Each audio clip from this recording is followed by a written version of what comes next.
So it's during that process that we say, okay, let's take action. What can we be done that is going to work for you?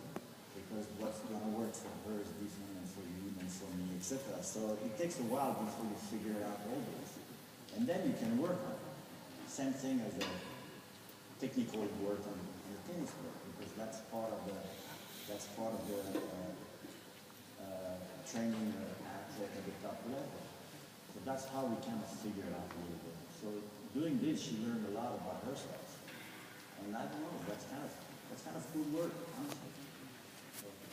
Okay, I have a few more questions, but let's start with you guys in the audience. You know, any questions right now? You know, we have... Right here. Here. On top. Yeah, I don't know if I can do 2 questions for you. Is that okay? Yeah, first of all, in your beginning of your career as a coach, now that you're working with top players, right?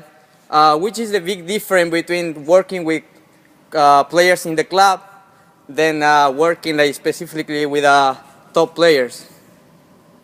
Okay, for me, there's no difference.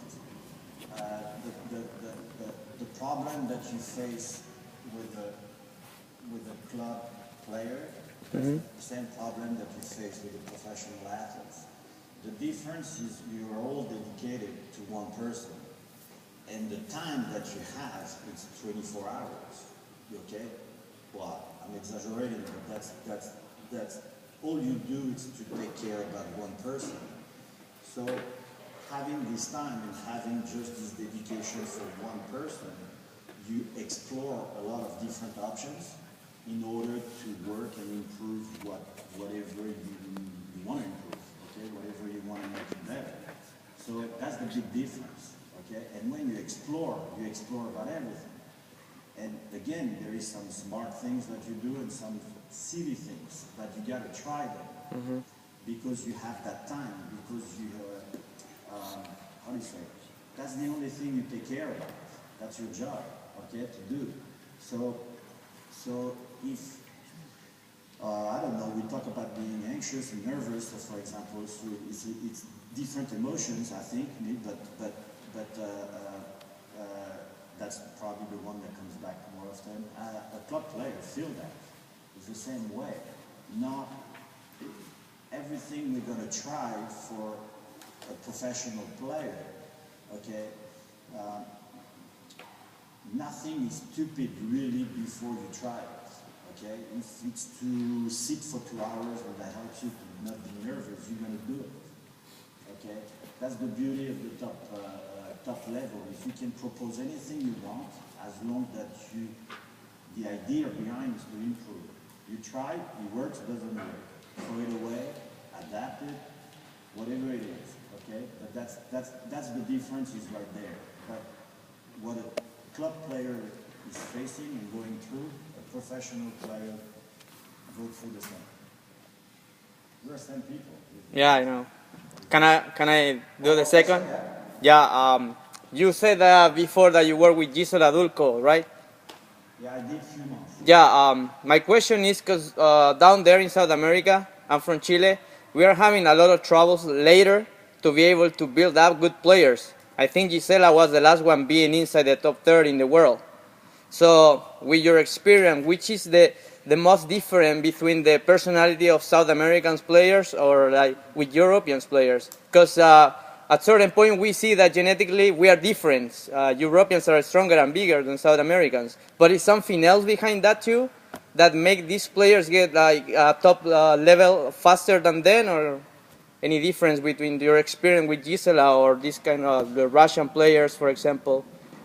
Well, I can talk a little bit about Gisela if you want. My problem when I started with her is I thought that she was living in the United States, okay, since her age of 11.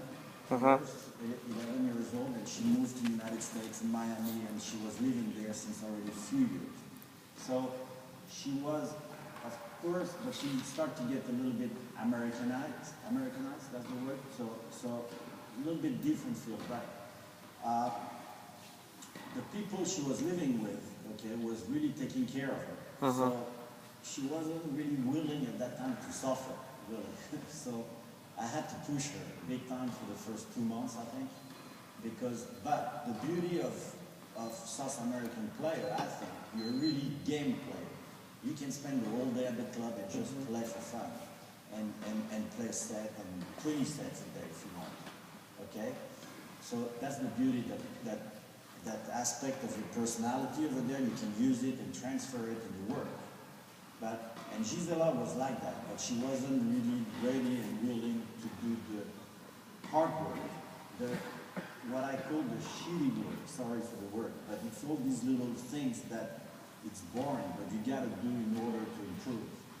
It takes 5-10 minutes, this exercise that you repeat every day and you do it on a consistent basis.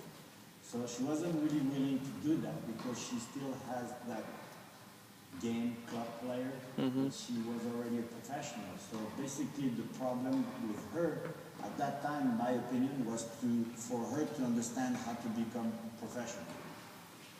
Even if she already was. She was, I think, around 50 at that time in the world when I started with her.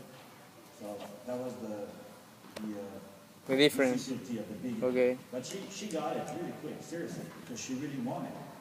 Because one thing also, it's you can do everything you want, but it has to come from the player. If the player doesn't want, he's not willing to do it, there's nothing you can do. Just say, hey, thank you very much, ciao. Everything comes from the player. The player kind of guides you. I know we always say the coach guides the player or whatsoever, but sometimes, well, it's the other way around. So you got to accept that also. Okay. Other questions in Tom?